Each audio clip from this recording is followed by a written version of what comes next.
In an entertainment industry that is packed full of superhero crossovers and tie-ins, where bigger team-ups and shared universe stories are becoming the norm, it's becoming ever more important that superhero films do more than increase the amount of CGI mayhem on screen. Long before they were all the rage in Hollywood, superhero stories were allegorical reflections of our world at pivotal points in time. They might be fun and colorful, but many comics are also layered with powerful messages of inspiration, tales of everyday people overcoming the odds. Comics teach us that some battles aren't won by the strongest or most powerful heroes. Sometimes, everyday heroes can win, even when they lose. But what if the hero that wins by losing is also one of comic book history's favorite crime fighters, who happens to be facing off against an equally beloved Justice League hero? For years, fans have debated whether Batman can beat Superman. But today, in our latest docu-series video, we suggest that not only can Batman beat Superman, the Caped Crusader can still win even if he loses the battle.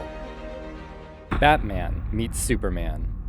It might be surprising to hear that despite near instantaneous popularity back in the 1940s, it took several years for Batman and Superman to appear in a comic book story together. The pair graced the cover of World's Best Comics #1, joined by Robin, but the Batman and Superman adventures inside those printed pages remained entirely separate. Strangely, the first time the heroes actually shared a storyline, it was on the radio, not in a comic book, when The Dark Knight made a guest appearance on the Adventures of Superman program, marking the first of several guest spots from the Caped Crusader. Nevertheless, it took another 7 years for the heroes to appear in a comic book crossover together, in a campy 1952 story that saw the future Justice League leaders, or more specifically, their alter egos Clark Kent and Bruce Wayne, sharing a cabin on a cruise ship, where, of course, hilarity and trouble ensues. Several more years followed, and in 1954, World's Finest Comics officially became a Superman and Batman book series, in which the pair fought villains together. World's Finest Comics was an important moment in DC Comics, as well as the cascade of team-ups that would follow in the coming decades. But it also marked the foundation of a key dynamic in Batman and Superman's relationship. Batman was the brains, even though, on his own, the Caped Crusader was still a capable fighter, and Superman was the brawn, even though, on his own, the Man of Steel still possessed a keen mind. It was a necessary distinction. Previously, the heroes had existed in entirely separate worlds, where Superman took on superpowered threats and Batman solved crime as the world's greatest detective. But bringing the heroes into the same world meant that comic book writers needed to ensure that Batman was still just as fun to follow as his godlike partner in crime fighting. Over the years, as Superman writers gave the Man of Steel new abilities and greater feats of strength, and Batman writers armed the Caped Crusader with slick gadgets and high-powered vehicles, the dynamic between the heroes was taken to its logical conclusion. Where Superman battled with raw physicality and superhuman powers, Batman contributed with tactical savvy and specialized implementation of custom-built weaponry. However, even as the heroes grew closer and inspired an entire league of justice-seeking heroes to join their cause, DC writers began to explore ideological differences between the two iconic heroes. An ideological conflict. Where Superman wears a symbol on his chest that stands for hope and endeavors to inspire and protect all mankind, Batman is the product of a city overrun with corruption, where only vigilante justice could wrong the rights of a failed system. For Batman, Superman's optimistic outlook wasn't a strength, it was a sign of naivety, and a dangerous liability in the hands of an extraterrestrial with godlike powers. Specifically, what would happen when Kal-El was driven mad or become frustrated with humanity and sought to protect the world through dictatorial acts of intimidation and aggression? It's a kind of worst-case scenario that only an obsessive and pessimistic vigilante like Batman could see coming. But given his outlook and the people in his life that had been corrupted, it's understandable the Caped Crusader would be tempted to take precautions in order to protect humanity from any potential threat, foe or good friend alike. Driven by these ideological differences, with Batman fearing that Superman could become an unchecked threat to life on Earth, and Superman believing that Batman's brand of vigilante crime fighting is a threat to true justice, Kal-El and Bruce Wayne have, on several occasions, foregone friendly debate in favor of a full-on fistfight. On the surface, a godlike superhuman with the Man of Steel's powers should make quick work of a billionaire in a cape and cowl. Yet Bruce Wayne is more than your typical costume vigilante. He's a costume vigilante and genius inventor with access to kryptonite. Batman v Superman.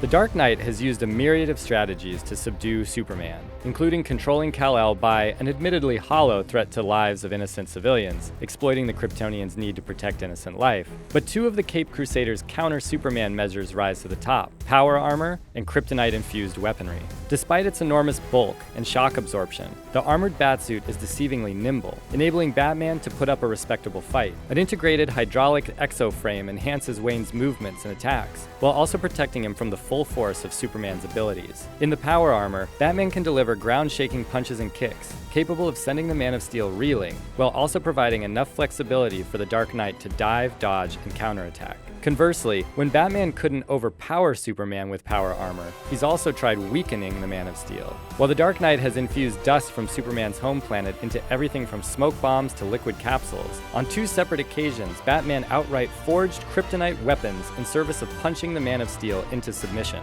Kryptonite gauntlets were introduced in the divisive follow-up to Frank Miller's Dark Knight Returns, The Dark Knight Strikes Again. But given that Batman can't always predict when he might need to fight off Superman, and it isn't practical or fashionable to bring kryptonite gauntlets everywhere, the Dark Knight is also revealed to carry a kryptonite ring in the center pocket of his utility belt. Still, even with the use of power armor and kryptonite, Batman has never been able to outright defeat Superman physically, only subdue him. Which brings us to the real reason that Batman would ever fight Superman: to remind the world that even godlike Kryptonians can bleed. Do you bleed? The Caped Crusader is often depicted as wary of the Man of Steel, and has, in the past, created contingency plans to help keep him in check. For that reason, it's no surprise Ben Affleck's Dark Knight in Batman v Superman seems suspicious, looking to actively knock Metropolis's, quote, savior off his high horse. Batman might not be able to kill a fully powered Superman, but armor and kryptonite weapons have given the Dark Knight enough of an edge to succeed in his primary goal, reminding Kal-El and the rest of the world that should the Man of Steel ever overstep the line between do-gooder and despot, heroes will rise to stop him. Achieving victory isn't always the same as winning. After all, Superman defeated General Zod in Man of Steel, but it's still hard to call the outcome of that battle a win for the Big Blue Boy Scout, given the death toll, collateral damage, not to mention Kal-El's neck-snapping end to Zod. Even though he is beloved by millions, many DC characters, whether human, superhuman, or supervillain, still consider Superman a potential danger to Earth, but feel powerless to hold the Kryptonian accountable. To that end, what if Batman doesn't need to beat Superman to a bloody pulp, but only needs to show that Superman can bleed, that he's not invincible, to beat him? Fans will have seen a similar idea played out in countless other stories, including Zack Snyder's breakout film 300, where a group of Spartans gave their lives to make Xerxes bleed and prove he is not a god. As well as Miller's Dark Knight Returns, where Batman himself doesn't necessarily expect to kill Superman, he just wants to push back against a fascist government that wields Superman like a blunt instrument. Taking a stand to gain an ideological victory may sound like a purely intellectual distinction, but it's one that modern comics have explored in depth, including Marvel's Civil War event. To that end, the Dark Knight doesn't need to knock Superman out in order to win and make his point. He just needs to last long enough to show the people of Earth that together they are not powerless against Superman, and that the Man of Steel will be held accountable if he ever loses sight of his, quote, humanity. Simply put, if a single man in an armored exosuit can go toe-to-toe with a superpowered extraterrestrial, Batman's stand would make Superman and the people of our world think twice. It might sound high-minded, especially in a conversation about a hunky spandex-wearing extraterrestrial battling it out with a billionaire vigilante dressed in a bat costume. But a moral, not a physical victory is usually the outcome in nearly every time Batman and Superman have faced off, at least in the battles where mind-controlling neurotoxins aren't a factor. Given the pair's history and mutual respect, it makes sense that the most important thing that Batman may ever do is keep his superpowered friend grounded, even if he has to take a beating in order to secure an ideological victory. What do you think of our explanation? Let us know who you think would win in a battle between Batman and Superman, and remember to subscribe to our channel for more videos like this one.